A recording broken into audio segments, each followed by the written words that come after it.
Coming up on the Inside Indiana Business Television podcast, the next big development in Indianapolis. We get perspective from the man behind the new Indy 11 soccer stadium, plus a change in leadership at a key Indiana business driver. What new leadership at the CICP could mean for Hoosier businesses, foundations, and universities. And a renaissance of sorts in Park County, how two entrepreneurs are transforming tourism in West Central Indiana, and we talk about the week's biggest stories with our partners at the IBJ. Welcome to the Inside Indiana Business Television podcast. I'm Alex Brown. The Indy 11 called Carroll Stadium on the campus of IUPUI home since the team's first season in 2014, with a short stint in Lucas Oil Stadium. But now, the team could be playing at 11 Park Stadium in the spring of 2025 if Keystone Group wins approval for its ambitious plans. 11 Park could ultimately be a $1 billion project, transforming the diamond chain manufacturing site with a 20,000-seat multi-purpose stadium, plus apartments, hotels, office buildings, retail, and more. Ersal Ozdemir, owner of Keystone Group and the Indy 11, joined Gary Dick to talk about the new project. Congratulations on the deal. I know it was a long time coming. You and others worked very hard around this. 20 sites, we were talking off camera, 20 sites you looked at. What really settled you on this diamond chain site in downtown Indianapolis? Yeah, thank you for having me, Gary. As we have this legislation passed in 2019, we looked for a proper site in Marion County. Mm-hmm. And we wanted to make sure that we're looking at everything possible through the process. And we had certain criteria that we needed to have part of the project, must-haves. One is the site, size. And we always personally wish that it should be downtown because, as you know, our city leaders back in the 70s created Sports Corp and went after sports as a business, not just the fun, but to build downtown and the investment for the Bankers Fieldhouse and renovation, RCA Dome, Lucas Oil, Indians, and we became a very strong convention and sports town because of that.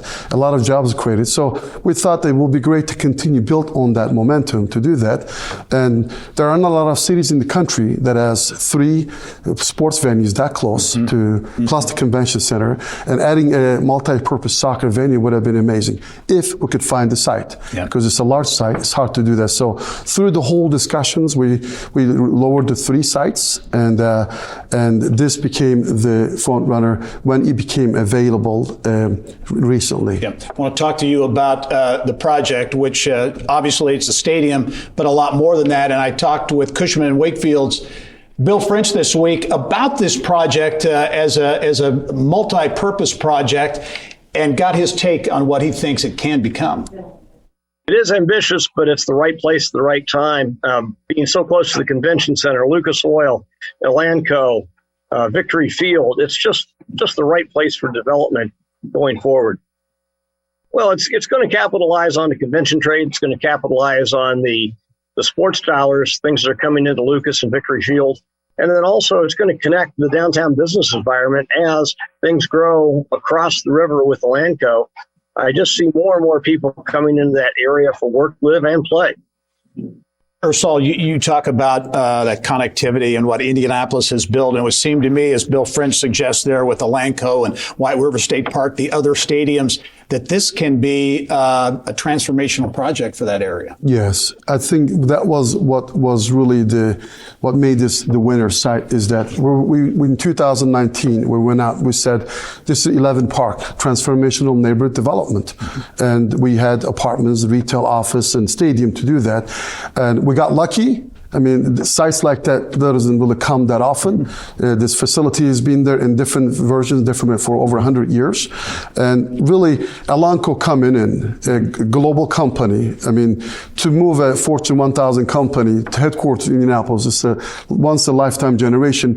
That just makes it even so much more important. Not only what we're going to do here, our responsibility is to, like you mentioned, White River Park, connecting the west side of downtown to here, us to the downtown itself, and Lucas Oil, Victory Field, the White River Park, the museums, and the concert venue to do that. So we feel like this is the linchpin for this area completely take off. Yep. It created a village, and people live, work, play year round to do that. Stadium is just, but for stadium, it's hard to do that. So it's helping to make this dream come true. Give us an idea. You're going to be out with renderings before too long, Yes. But the stadium itself, what fans and others can expect from the stadium? Yeah, and in the last 15 years, there's really no major city hasn't built a soccer stadium. It was only 20 some years ago the first one was built, but Nashville just opened a new 30,000 seat. Nashville used to play in our league. They were averaging 6,000 when we did 10,000. Now they did move to MLS, but you've seen that Cincinnati's same way. They build a 26.5. You've seen that when these teams are building new venues, the experience is becoming very, very special. Yeah. It's people that enjoy the games now, which is great, but try to imagine this in a really purposely built new venue, especially in the middle of downtown, especially with all the mixed use around it. It's just going to be a special experience. We'll have our men's and women's, but that's really the smaller component of that. We've had international games before. We've had a game at Lucas Oil Stadium in 2013, two big European clubs. We'll have a lot of concerts. As I mentioned, before, at the NCAA Final Four, there was a promoter looking for a host a concert, and the White River was 6,000. We believe that you can have 25,000 plus people in a concert. So we'll actually become the largest concert venue.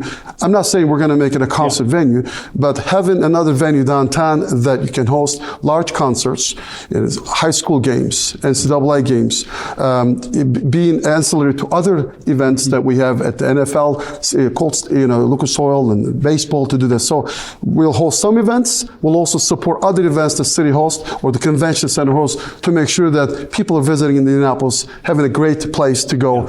A live, workplace around the downtown. I know you're anxious to get started, more work to do with the city and the state, but Ersal Ozdemir, congratulations on the deal. We'll look forward to following the project going forward. Thank you. We're looking forward to it. After a decade leading the Central Indiana Corporate Partnership as president and CEO, David Johnson is retiring. The partnership has grown dramatically from 30 to 113 people under his leadership, added 2 of 6 industry sector initiatives, Agronovus Indiana and Ascend Indiana. David is on the show this week to talk about that growth and what's next. Reflecting back, and it seems in some ways the launch of BioCrossroads in 2005 seems like yesterday, but gosh, that's been, well over 15 years. Right. You started out as a community volunteer basically in the early 2000s, and that led to that role at BioCrossroads. Right, yeah. Mayor Bart Peterson at the time was interested in looking at what was the next thing for the downtown Mile Square. There was a regional planning process, and he asked a business volunteer to be in it, and I raised my hand and did that. He was kind enough to let me do it. And what I became aware of was there were all these life sciences companies that were here. I knew them, their leaders, and they knew each other socially, but no one had ever thought about what could we do together. And so that's how BioCrossroads got started. That does go back to 2001. Give me your kind of quick assessment of BioCrossroads. Life sciences, such an important sector. BioCrossroads, such an important part of that growth. What's the impact of BioCrossroads been and is today? It's enormous. I mean, first of all, that sector is Indiana's, in many ways, premier sort of substantive sector that we have. Mm-hmm. It always has been. It just hadn't ever been organized before. And when it got organized, there was a lot more growth that was possible. There was more supply chain to come in here. There was more development, and you still see that happening today. And that's not just BioCrossroads. That's a lot of people coming together. What BioCrossroads did, though, was to make Indiana a credible place for life sciences companies to come and develop and to realize that, hey, we're coming and joining part of something else. We knew we had one of the top 10 rated in terms of jobs and numbers of company sectors in the country, but no one else did. Mm-hmm. And so what BioCrossroads did was to organize that, to figure out opportunities like OrthoWorks or the Indiana Health Information Exchange or the Indiana Biosciences Research Institute or even 16 Tech. Mm-hmm. Agronovus itself came as a BioCrossroads project. So it sparked a number of good projects. But most of all, it gave everybody a sense of who we are and what we could do. You ultimately transitioned to lead as CEO the Central Indiana Corporate Partnership, right. Which is the umbrella organization for all of these initiatives. And there's been tremendous growth there. You mentioned the Indiana Business Research Institute and 16 Tech, many years in the making that now are coming to life. Yeah, I mean, actually 16 Tech goes back to that regional planning process of 2001. where we were looking at what was the last big piece of the near downtown to be developed, and that's where 16 Tech is today. We all had an entrepreneurial strategy to develop that. The problem is none of us knew anything about commercial real estate, and we didn't have an anchor tenant to get it started. When the Biosciences Research Institute came into being, and it did provide some financial stability there, that was the moment that the city and we and others recognized we could actually get 16 Tech started. Yeah, it is interesting to me, too, that the Central Indiana Corporate Partnership and some of the BioCrossroads, these initiatives are nationally recognized. People in other parts of the country look to Indianapolis and are trying to copy what's happened here. Yeah, I would say, thank you, Gary, that's true. And I would say that the city's actually nationally recognized. So there was a book, The New Localism, put out by Bruce Katz and Jeremy Nowak in 2018. And it cites Indiana as the global best, Indianapolis, as the global best practice for what they call networked governance. And what they mean by that is the right combination of public sector leaders, private sector leaders, entrepreneurs, participants all across the board, community volunteers, coming together and organizing around specific stuff to get done. Yep. And a very informal but very wide-ranging structure. No one organization doing everything, but CICP sort of being the intermediary that herds the cats and puts it together. Unfortunately, only 20 seconds ago or so, but big focus going forward is talent.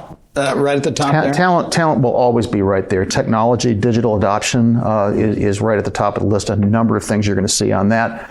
And finally, I need to mention diversity, equity, inclusion. We need to be sure that all of these conversations are far more inclusive than they have been. I'm very proud of the Business Equity for Indy initiative that we in the Indy Chamber and the Urban League are doing, and is showing tremendous progress. Strong after 2 years. Yeah, very good. David Johnson retiring. Still got some time left. Still got some time, and still some more stuff I want to come back and talk to you about. Well, we'll look forward to that, and thanks again for your leadership. Thanks a lot. Too. I appreciate it. Thank you. Remember, you can catch Inside Indiana Business Television on stations throughout the state every weekend. Go to InsideIndianaBusiness.com to check listings. It's time now to go inside innovation. Indianapolis-based tech startup Holder has created what it calls the first crypto-focused customer relationship management platform. With more on how it works and what the future might hold for the first Web3 business to launch out of High Alpha, we are joined this week by Holder CEO Drew Beechler. Talking about a red-hot industry that I think so many people don't know exactly what it is. Cryptocurrency, digital currency. How does Holder address issues in the industry? Yeah. Over the last couple of years, we've just seen a dramatic explosion in this space. There's so many new businesses being started, and a lot of these businesses are struggling with very similar problems that every other business kind of struggles with, but they lack a lot of the tools necessary to kind of help manage their business, communicate and market to their customers. And so a lot of what we're doing are building some of the early products to just help them connect to their customers in a better way. Yeah, and real focus areas, I understand, in NFTs, non-fungible tokens. Yes. Explain what those are and how that relates to your business. Yeah, and so a non-fungible token is really just a digital good that lives on a blockchain. And so you have kind of an immutable or a permanent record of who owns this asset and kind of what happened in its entire history. And so we're able to use with these customers that we're working with kind of that are selling non-fungible tokens, they really struggle with knowing who owns this asset, and we kind of help them know who their customers are and how do you market and communicate to them in a better way. Who are your customers, your clients, or give us a kind of a thumbnail description? Yeah. We talk about kind of Web3 businesses as a whole, and really there's some businesses that are, I would say, Web3 native. They sell an NFT or they sell a cryptocurrency, and then there's a lot of, over the last year, we've seen a large amount of traditional businesses also launching NFT projects. So we work with Cameo Pass, which is a big startup based out of Chicago that launched an NFT earlier this year, and everyone from Budweiser and Pepsi have now kind of broken into the space. And so there's a big kind of demand on both sides of the industry, really. You talk about companies, and again, big name traditional companies breaking into the space. Give us an idea, in your view, of the growth opportunity here in this space. Yeah, we think there's just an incredible opportunity for growth. The industry has grown something like 220x over the last couple of years. And in particular, I think there's just so much opportunity for a lot of the traditional businesses as they move into this space too, to help them kind of come up to speed quickly in Web3 as well. A lot of focus on cryptocurrency, kind of hotspots on the coasts, east and west coast. But as we were talking off camera, obviously Holder is one, but other crypto-related companies are popping up here in Indiana. Yeah, it's exciting to see, and I think we have an opportunity to kind of build a new hub around cryptocurrency and Web3 here in Indianapolis. And there's definitely a good number of people that work remotely for coastal companies here in Indy, and a growing group of folks that work kind of directly in Web3 here in Indianapolis. And we're excited to be one of those based here in Indy. Yeah, well, I should mention too, you launched, incubated and launched out of High Alpha, which is that tremendous incubator, accelerator, 30 plus companies now. Talk about that experience. So really what High Alpha, because I know you were with High Alpha for a number of years, what that means for the tech community and Indiana. Yeah, High Alpha is such an amazing place to be, and such an amazing partner for us too. So I spent 7 years there at High Alpha helping to start over 30 companies, and caught the startup bug myself, and super very humbled and excited to be launching this with them and get to partner with them and work with all the team that I worked with there for such a long time. Their impact on the city over the last 7 years has just been incredible, yeah. And I think there's a lot of room still to go. Yeah, very cool space over at BottleWorks as well. So exciting story. Drew Beechler is the CEO at Holder Cryptocurrency, coming to Indiana in a bigger way. Drew, thanks for joining us and good luck going forward. Thanks so much for having me. All right. 2 health systems in central Indiana are joining forces with the Mayo Clinic. Hancock Health and Hendricks Regional Health say the partnership connects Hoosiers to world-renowned healthcare close to home. Business of Health reporter Kylie Valletta has more. Hancock Health in East Central Indiana and Hendricks Regional Health just west of Indianapolis announced this week that they've joined the Mayo Clinic Care Network. While the 2 hospitals are remaining independent of each other, care teams at both health systems will now have quick access to some of the best medical specialists in the world. Joining me now to tell us what this means for Hoosiers, doctors, and patients is Steve Long, the President and Chief Executive Officer of Hancock Health, and Kevin Spear, the President and Chief Executive Officer of Hendricks Regional Health. Welcome both to the show, and congratulations. Thank you very much. Good morning, Ken.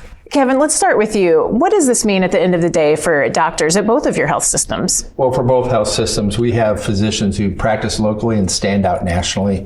But no matter how good you are and how well trained you are, there's always that unique patient, that unique situation where you turn to your peers for added advice, additional consultation. And with this relationship, now our experts have experts, and those experts will be at the Mayo Clinic. And they're an email or a phone call away to help consult on some of the most difficult situations. Some of the best experts in the world, no doubt. Steve, explain sort of the flip side of that. For Hoosier patients at the end of the day, what does this partnership mean? Well, indeed. And you know what patients really are looking for is peace of mind. They're in the midst of a medical dilemma, and they want to know that they're getting the very best care that's possible, but they also want to be as close to home as possible. So this allows us to have the best of both worlds, because they can stay right in Hendricks County or Hancock County, and they can see their local expert who is hooked to that worldwide expert at the Mayo Clinic. So they get peace of mind, and they get the very best care close to home. Right, and like you said, at a time when I'm sure they want that peace of mind to know they're getting the best care. All right, there's 45 member organizations that are part of this Mayo Clinic Care Network. What do you think it was about your health systems? This is a pretty elite group. What do you think caught the eye of the Mayo Clinic for both of you? Kevin, I'll let you answer that one. Well, it was a very thorough vetting process, and I can tell you that it's based on culture, both your culture of safety, your culture of patient care. It's based on publicly available quality scores from Leapfrog, from CMS. And then it's a lot of interviews, it's a lot of discussion, it's a lot of reviewing of policies, procedures, and how we do things. And at the end of the day, both Hancock and Hendricks were privileged to ask to join this very elite group. And I feel like this is becoming a common thing. We've been reporting on this a lot, where local health systems are joining forces with really big national names. Steve, can you explain, why is this a trend in healthcare right now? Sure, and I think we can look back to the founder of the Mayo Clinic, Dr. Will Mayo. Back in 1910, he said, in order to provide the very best care for patients, a union of forces is necessary. The whole idea is that it takes more than one doctor, one mind to put into the mix to achieve that very best care. So I think that we all realize that together we are better, and this is just one of the models that achieves that. And I want to talk a little bit about specialties that might benefit more from this, or I'm sure all of them will benefit. What specialties do you think will really be impacted by this partnership? Well, certainly, I think that oncology is a big one. We have a lot of patients that come from all over East Central Indiana to our cancer center, and the cancer comes in all different forms, and it is unfortunately one of the biggest diagnoses that we have. So we foresee that second opinion that they can get through our e-consults with the Mayo Clinic will be incredibly important. And what does the Mayo Clinic get? What is the benefit to them, sort of the flip side of the equation, by partnering with two local hospitals in Central Indiana? So we've had a chance to have that discussion. Why us? Why this model? The Mayo, it goes back to those original comments from the Mayo brothers about a union of forces, and they have an opportunity, as do we, to work collaboratively together. They will send out questions as we do, and together we get to the right answer. And Steve, only about 30 seconds left, but you've made your announcement just probably a couple days ago. Explain what's next. Where do you go from here, just here in the very beginning stages? Certainly. So we will plumb the depths of all of the resources that Mayo Clinic brings to us. That includes the e-consult process, where we can get that consultative service from the Mayo Clinic, access to Ask Mayo Expert for our own physicians and nurses, so they have that access to a database 150 years in the making. So that's going to take some time. Well, Steve and Kevin, congratulations both. I know this has been a long time. A lot of hard work went into this. So congratulations on the partnership, and thanks for being here today. Thanks very much. Racing defined diamonds in the rough, kids who have less access to opportunities when it comes to STEM, science, technology, engineering, and math. That's exactly what the mission of Penske Corporation's NXG Youth Motorsports program is. It uses go-kart racing and motorsports as a teaching tool for STEM concepts and is expanding beyond Indiana's borders to Michigan as well. President and founder of NXG Youth Motorsports, Rod Reed, joined Gary on the show to share more. NXG, I remember when you really launched this, mid-2000, 2006? 2006. Give us a thumbnail description of the organization and what it's all about. Our mission is to try to help kids get a connection to the motorsports industry. And we have three sort of principles that we like to impart. Is one, we use motorsports to connect them to life skills, to give them some STEM application, as well as potentially careers in motorsports and understanding what can be if they were to pursue that kind of career. And I know Roger Penske's acquisition of the Indianapolis Motor Speedway has really been a good thing for your organization, right? Tell us about Absolutely. Yeah, I met with Roger Penske in June of 2020, and we sat down and talked about the fact that our program had been conducting classes at the Speedway for 14 years at the time, and he was unaware of it. So he thought, boy, this would be great to have a partnership where we have a local community-based organization can be connected to his national, if not worldwide, organization. And so we made an agreement that we would work together to see if we can't, what I call, bridge that gap between the community and the motorsports world. Now, you're really focused on middle school students, right? Kind of 11 to 15-ish? 11 to 15, fifth grade math and science and English, up to about high school. Talk about how you do it, because it's a weekend program, right? And you get kids in there and you meld or merge STEM principles, racing principles, and life skills as well. Together, yes. We have an 8-hour program each weekend over Saturday and Sunday. And the idea here is that we take kids and use go-karting as the hook or the lure to get them to understand some math concepts. How does that relate to driving on the track? Because racing is all about geometry and physics, and we bring that out. And the whole idea is that you can understand that. You don't have to be a daredevil to be a race car driver. You just have to be a good mathematician at sometimes, and maybe a good scientist, and at the same time, just a good thinker, which are those skills are transferable to our lives. Yeah, and on the back end of this is something that can feed the pipeline of the motorsports industry, which is so important to Indianapolis and to Indiana. And I think it's interesting, you've launched an Indy Lights team, right? And I've actually hired a couple of products of the program. Yeah, we have two young men, Derek Morris and Stu Kelly. They were 11 and 12 years old in my program in the 2006-2007 curriculum. And they now are the first hires of Force Indy. And we went into Indy Lights this year, working, learning, but we've had a great deal of success. As a matter of fact, last year, that team was the first African-American led team to win an IndyCar sanctioned event. Wow. And with these kids. And this just goes to show you what we can do in terms of influencing young people. Congratulations on the success on the track and also you. with the program, because it's having a big impact with young people. Rod Reed, thanks again, and we'll talk to you soon. Appreciate it. Okay. Thank you. Fort Wayne native and former deputy campaign manager for Mike Pence, Mark Lauder, is this week's guest on our Business and Beyond podcast presented by PNC. Subscribe for free from your favorite podcast provider. The stock market and its impact on Indiana companies, plus what could developers potentially find when they start turning the dirt at the new site for an Indy 11 soccer complex. IBJ editor Leslie Weidenbender joins Gary to discuss these stories and a whole lot more. A lot of attention, unfortunately, much of it in a negative light on the stock market. I know you've got a piece this weekend in the IBJ really dealing with the impact here closer to home in Indiana. Yeah. If you're looking at your retirement funds, you know that stocks are down by double digits since the beginning of the year. But Indiana stocks have actually done a little better. If you look at the Bloomberg Indiana Index, which takes into account Indiana stocks and weights them based on how large the company is, you'll see that actually Indiana stocks overall are in the black.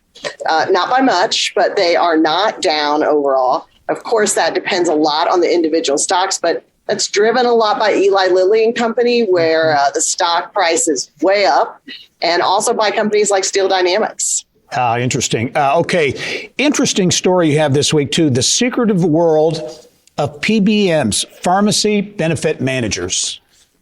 Yeah, these are the companies or organizations that do the negotiating with pharmacies and drug companies to settle on prices that your insurance company, like a company's insurance company, will charge to its members. They're controversial in that there's not a lot of transparency about how they do their jobs, about how they set prices. And so there's going to be more state and federal regulation and more scrutiny of what they're doing. And our reporter, John Russell, wraps all that up.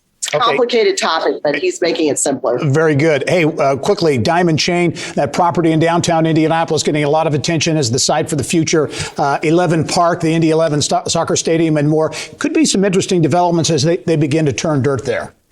Yeah, Mickey Shuey's got a great piece on the history of this site, which was Indianapolis's first burial ground. Now, most of those bodies were eventually moved, but you never know what you're going to find when you start digging. And then, of course, as an industrial site, there are probably some environmental questions. So he just takes a look at the history there. Lots of interesting stuff. As always, Leslie Weidenbender, thanks for joining us. Have a great weekend. Thanks so much, Gary. It's time now for a deeper dive into some of the week's top stories with our Insiders panel. Gary is joined this week by Indy Chamber Vice President of Indianapolis Economic Development, Portia Bailey Bernard, your Moneyline CEO, Peter Dunn, and Bose McKinney & Evans partner, Victor Smith. I want to start about economic development, Victor. That is your bailiwick, certainly among many others. But big announcement, semiconductor announcement at Purdue. Taiwanese company announcing its first partnership with an American university. Substantial investment, be about 30 jobs or so. What's the significance of this? Well, the two things I would say. It's next generation chip design, which is really important to bring back to the United States. The first thing I'd say.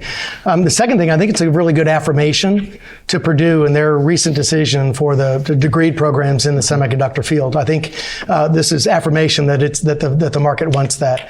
I think a lot of these semiconductor plants and investments that we've seen are going to be focused around major universities, and I think Purdue is really doing a good job to help attract some of those. President Mitch Daniels and Dean Mung Chang, both personally involved in that, I know, and I don't think this is the last semiconductor-related investment that we'll see up in those woods. Interesting, as a follow-up to that, Mung Chang, the incoming president, starts January 1. I sense he's going to be involved in a lot of these economic development deals. Yeah, I mean, personally, we're involved in several projects right now, and we've seen his direct involvement. He is an economic development focused person.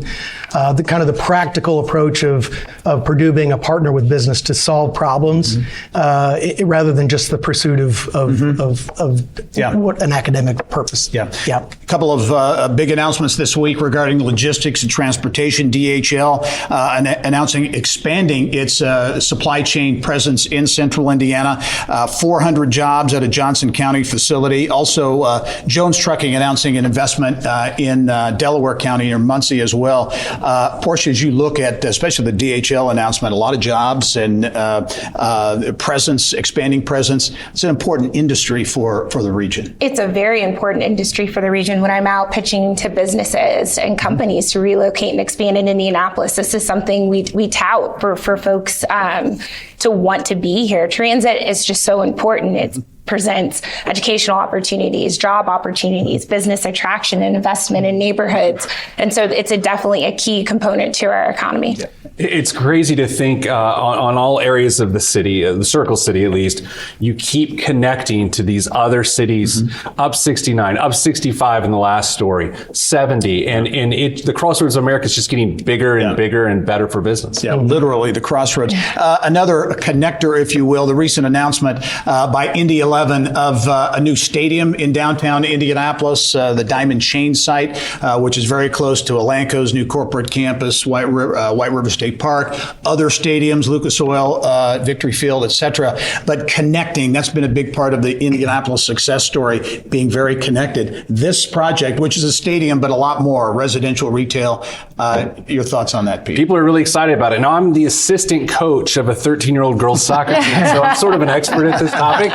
Not only, is soccer the hottest sport in America right now, but the women's Indy 11 team is on fire as well. So I'm thrilled. I will be a season ticket holder down there. I'm very excited. Yeah. Portia, as you look at that and what that can become ultimately, soccer, of course, in the stadium, but the additional development. I mean, this mixed-use development is going to completely transform the Southwest corridor. And it's pretty much on par with what we're seeing across the country. And no longer developers building just a freestanding stadium, but more this comprehensive district. We're seeing it in Atlanta. We saw it in Nashville. I mean, kudos to the Southwest corridor. It's going to be amazing there. And I think the scope of the project is pretty impressive. This is a live, work, and play village, really, is what it is.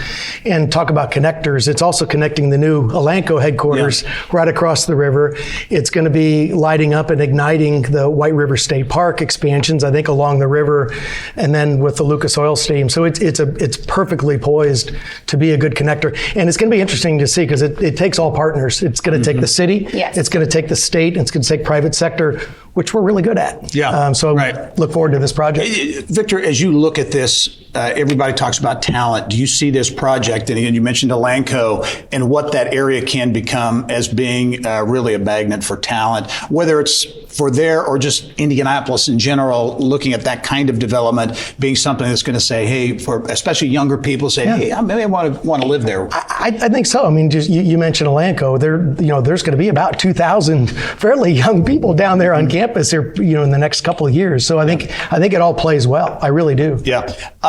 Another big story this week, an important organization for Central Indiana, much of the state, the Central Indiana Corporate Partnership, announcing a leadership change. David Johnson, who's been the CEO there for 10 years or so, announcing stepping down at the end of the year. So a leadership transition there. There's been a lot of growth, certainly, at CICP and its member organizations, BioCrossroads and Connexus and Agrinovus, any number of those organizations. Portia, as you look at what's next for CICP? It's exciting. I mean, CICP is a close partner with the Indy Chamber. A huge initiative we're working on now is Business Equity for Indy, which is set on creating more of an inclusive, equitable economy for Indy's Black residents. And I mean, David's just such a phenomenal leader and very forward-thinking about the key sectors in Indiana's economy and our workforce. So, I mean, I'm sad to see David go. Those are big shoes to fill, but it's an exciting time for a new voice and change. Yeah. Back in the 80s when sports became a big deal in Indianapolis, you thought that would write our history for quite some time. It has. I think the CICP is in that same sort of vein with these tech companies, integration with the, tech checkpoint. And this is a big story. I think it's really important. And CICP has been recognized, that organization and some of the member organizations nationally, as kind of a model for other communities. Victor, as you look at it and what it has become with, again, AgriNova's Ascend Indiana, these groups that have really begun to flourish. It's been a good way to tie industries together and companies within certain industries together. That's for sure. It's also been a good partner, as Portia mentioned, for the economic development teams, because you can point to consortia of companies that are in Connexus, AgriNovus. You can point to those. I think this also is going to provide a good opportunity for CICP to take a look at this as an opportunity. With every change, there's an opportunity to see what is it that they want to do, that they want to focus on. Maybe they want to add some things, consolidate some things. I don't know, but I'm saying it's an opportunity for them to better what their mission and delivery skill. As we talk about economic impact, economic development, the economy is in focus and has been for a while. Inflation, obviously, is front and center. And the Indiana Farm Bureau are out with their annual 4th of July cookout expense survey, if you will. 13% higher this year for burgers and all the things you do at your cookout. I've solved the problem. I'm going to my in-laws. I make them pay for it. I'll say this. People love complaining about inflation, Gary. I've not seen it change behavior yet. Really? Not yet? Okay. Not yet. It's going to soon because it's starting to crush people. I've warned people coming to my cookout. I'm a vegetarian now. Yeah. We will have lentils, rice, and beans. No meat. Yeah. Victor, okay, crystal ball, how do you see this inflation thing playing out here, do you think? It's inevitable, right? If conditions stay the way they are, they're going to have an impact, like Pete said. And I really just think it's a matter of time. It is. Unfortunately, it's a matter of time. Victor Smith, Portia Bailey Bernard, Pete the Planner, Peter Dunn, thanks very much for joining us. That wraps up this week's Inside Indiana Business Television podcast. Remember, you can find all of this week's TV segments as well as the top business news from throughout the state at InsideIndianaBusiness.com. While you're there, you can subscribe to our platform of e-newsletters. This is Alex Brown for Inside Indiana Business.